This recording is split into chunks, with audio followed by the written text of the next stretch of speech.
आइए हम लोग देखते हैं कि सीडीपी में यानी कि बाल विकास एवं शिक्षण शास्त्र में 14 दिसंबर को जो सीटेट का एग्जाम लिया गया उसमें कौन कौन से प्रश्न आए और उनके उत्तर क्या है।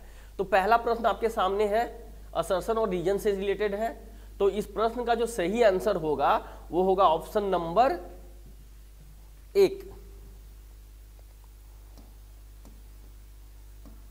इसका जो सही आंसर है वो है ऑप्शन नंबर ए, यानी कि असर्शन और रीजन दोनों सही हैं और ए की आर सही व्याख्या करता है।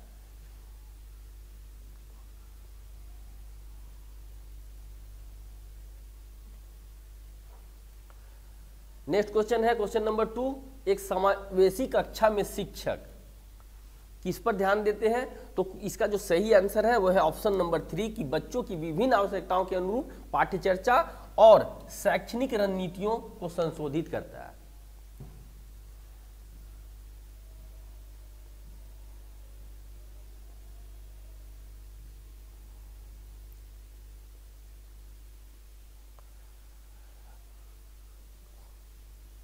क्वेश्चन नंबर 3 ये भी असर्शन और रीजन यानी कि अभिकथन और कारक से रिलेटेड क्वेश्चन है। तो इस क्वेश्चन का जो सही आंसर है वो है ऑप्शन नंबर 2, ए और आर दोनों सही है, लेकिन ए की आर सही व्याख्या नहीं करता है।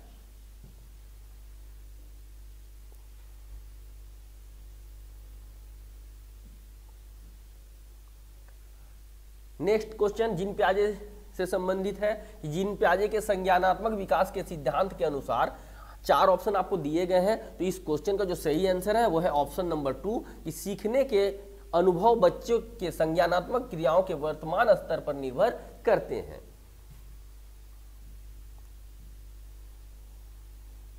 इस बार के भी एग्जाम में असर्शन और रीजन से काफी प्रश्न दिए गए हैं। तो चलिए देखते हैं हम लोग क्वेश्चन नंबर 5, इसका सही आंसर क्या होगा। तो जो भी अभिकथन और कारक को सही ढंग से पढ़े होंगे तो आप लोग को पता चल गया होगा कि ये ऑप्शन नंबर 4 जो है इसका सही आंसर है, यानी कि ए और आर दोनों गलत हैं।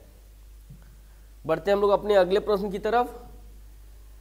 आप लोग सही से अपने प्रश्न के उत्तर को मिला लीजिए और अब अभी से आप लोग एक अनुमान लगा सकते हैं कि आपको कितने अंक प्राप्त हो रहे हैं सीडीपी में। हम लोग कोशिश कर रहे हैं कि जितना मैक्सिमम एक्यूरेसी हो वो आप तक पहुंचाएं। नेक्स्ट क्वेश्चन है क्वेश्चन नंबर 6 की 10 साल की काकोली गणित के एक कठिन सवाल से जूझ रही है। उसके समस्या समाधान कौशल को बढ़ाने के लिए उसकी शिक्षिका क्या कर सकती है। तो इस प्रश्न का जो सही आंसर है वो है ऑप्शन नंबर 3, कोशिश करते रहने के लिए उसे प्रोत्साहित करें और जरूरत पड़ने पर अवलंबन प्रदान करें। नेक्स्ट क्वेश्चन है question number 7,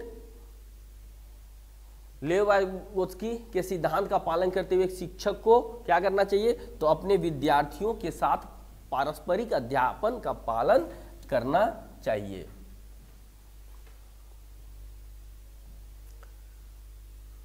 question number 8, Lawrence Kohlberg के सिद्धांत के बारे में निम्नलिखित में से कौन सा कथन सही है। तो इस प्रश्न का जो सही आंसर है वह है ऑप्शन नंबर 3, यह बच्चों के दुविधात्मक स्थितियां प्रस्तुत करता है।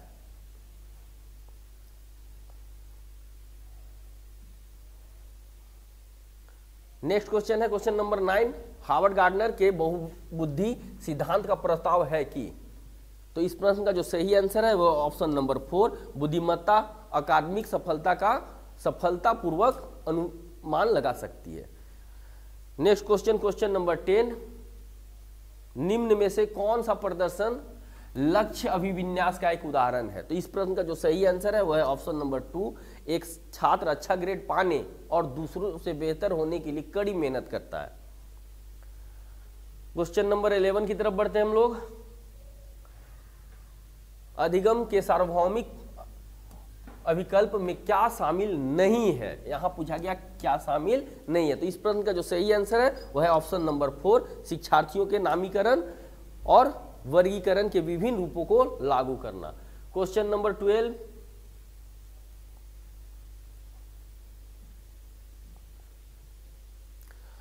उन बच्चों को जिन्हें दृष्टिबाधिता है उन्हें शामिल करते समय शिक्षकों को डैश का उपयोग करना चाहिए, जो डैश है।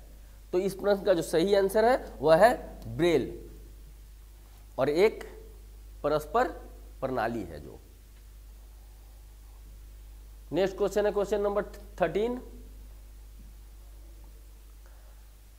पूछा गया कि विकास के डैश आयाम के तहत भावनाओं, आत्मधारणा तथा परिवारों, साथियों और दोस्तों के साथ पारस्परिक संबंधों में परिवर्तन का अध्ययन किया जाता है। तो इस प्रश्न का जो सही आंसर है वह है ऑप्शन नंबर 4। नेक्स्ट क्वेश्चन है आपका क्वेश्चन नंबर 14। निम्नलिखित में से किस विधि में शिक्षक और विद्यार्थी अपनी भूमिकाओं का विनिमय करते हैं? तो इस प्रश्न का जो सही आंसर है वह है ऑप्शन नंबर 4, पारस्परिक अध्यापन।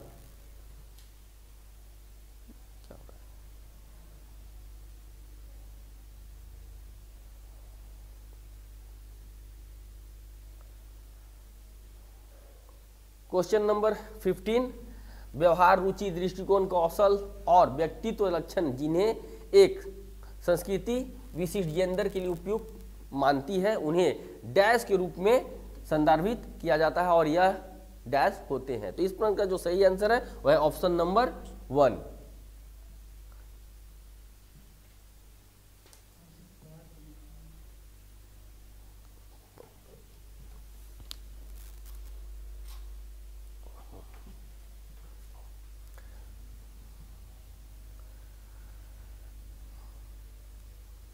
नेक्स्ट क्वेश्चन है question number 16।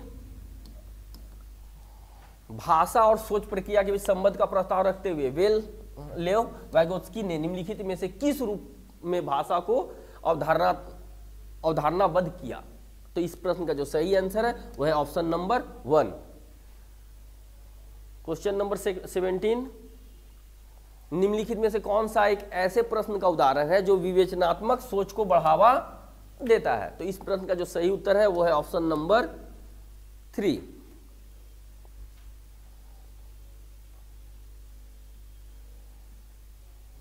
Next question question number 18।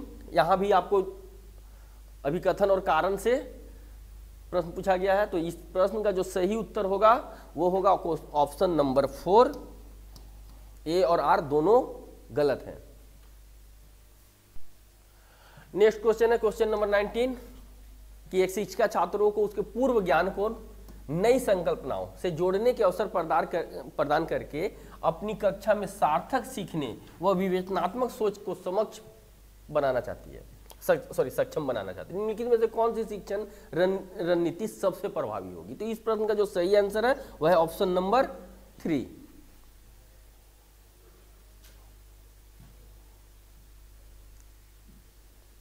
Next question है क्वेश्चन नंबर 20 कि निम्न में से कौन विद्यार्थियों में सीखने के लिए आकलन का एक उदाहरण है? तो इसका जो सही आंसर है वह है ऑप्शन नंबर 2। पूर्व ज्ञान की जांच के लिए कक्षा की शुरुआत में एक प्रश्नोत्तरी और विचार मंथन करवाना चाहिए। नेक्स्ट क्वेश्चन है आपका क्वेश्चन नंबर 21 जो कि फिर से अभिकथन और कारण से पूछा गया है। तो अभिकथन और कारण दोनों ही दिए गए हैं। तो इस प्रश्न का जो सही आंसर है वह है ऑप्शन नंबर 4। ये आपको दोनों ही गलत हैं, ए और आर दोनों ही गलत हैं। नेक्स्ट क्वेश्चन है क्वेश्चन नंबर 22 कि नई अवधारणाओं को पढ़ाने के लिए निम्नलिखित कौन सी प्रभावी रणनीतियां हैं? तो आपके सामने 4 दिए गए हैं ऑप्शन, इनमें कौन कौन सी प्रभावी रणनीति है? तो इस प्रश्न का जो सही आंसर है वह है ऑप्शन नंबर 3। 1, 2 और 3 तीनों ही प्रभावी रणनीतियां हैं। नेक्स्ट क्वेश्चन है क्वेश्चन नंबर 23 जो कि लेव वाइगोत्स्की से पूछा गया है।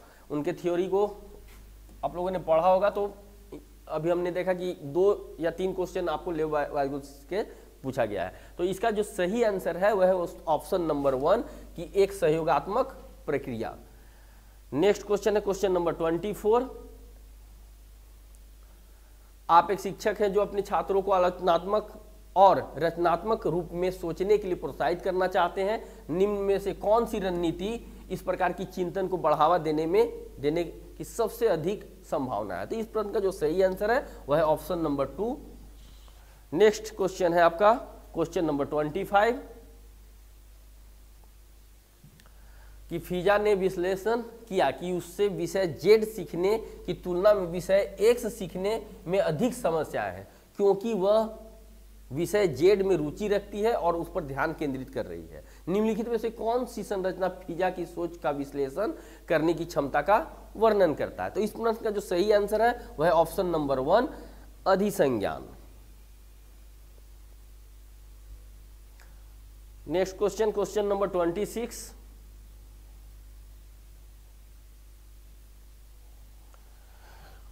क्वेश्चन नंबर 26 में पूछा गया निम्नलिखित में से कौन सा कथन नैदानिक आकलन के उद्देश्य का उपयुक्त वर्णन करता है? तो इस क्वेश्चन का जो सही आंसर है वह है ऑप्शन नंबर 1, विद्यार्थियों को अपने सहकर्मियों के काम का समालोचनात्मक आकलन करने का अवसर प्रदान करना। नेक्स्ट क्वेश्चन है क्वेश्चन नंबर 27।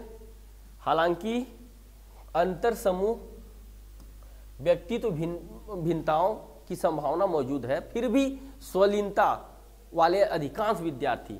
तो इस प्रश्न का जो सही आंसर है वह है ऑप्शन नंबर 4, कल्पनाशील खेल के उच्चतर कौशलों का प्रदर्शन करते हैं। Next question, question number 28, Jean पियाजे के थ्योरी पर आधारित है। जीन पियाजे डैश को डैश मानता है, लेव वाइगोत्स्की डैश को डैश मानता है। तो इस प्रश्न का जो सही आंसर है वह है आपका option number 1। Next question, question number 29,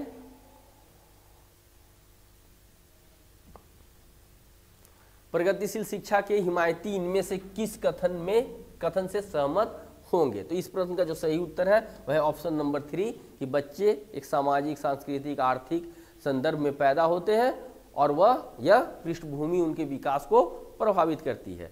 और लास्ट क्वेश्चन सीडीपी का जो था वो असर्शन और रीजन से ही है। तो यहां पर आपको अभी कथन और कारण दोनों ही दिए गए हैं। अब इस प्रश्न का जो सही आंसर है वह ऑप्शन नंबर ए कि ए और आर दोनों ही सही हैं और ए की आर सही व्याख्या करता है। तो इस प्रकार हमने सीडीपी के प्रश्नों का उत्तर आपको दिया है। आप लोग अपनी उत्तर पुस्तिका में जो आप लोगों ने मार्क किया है उससे आप मिला सकते हैं और देख सकते हैं कि आपको कितने मार्क्स इसमें आ रहे हैं। मिलते हैं हम लोग फिर अपने अगले वीडियो में। धन्यवाद।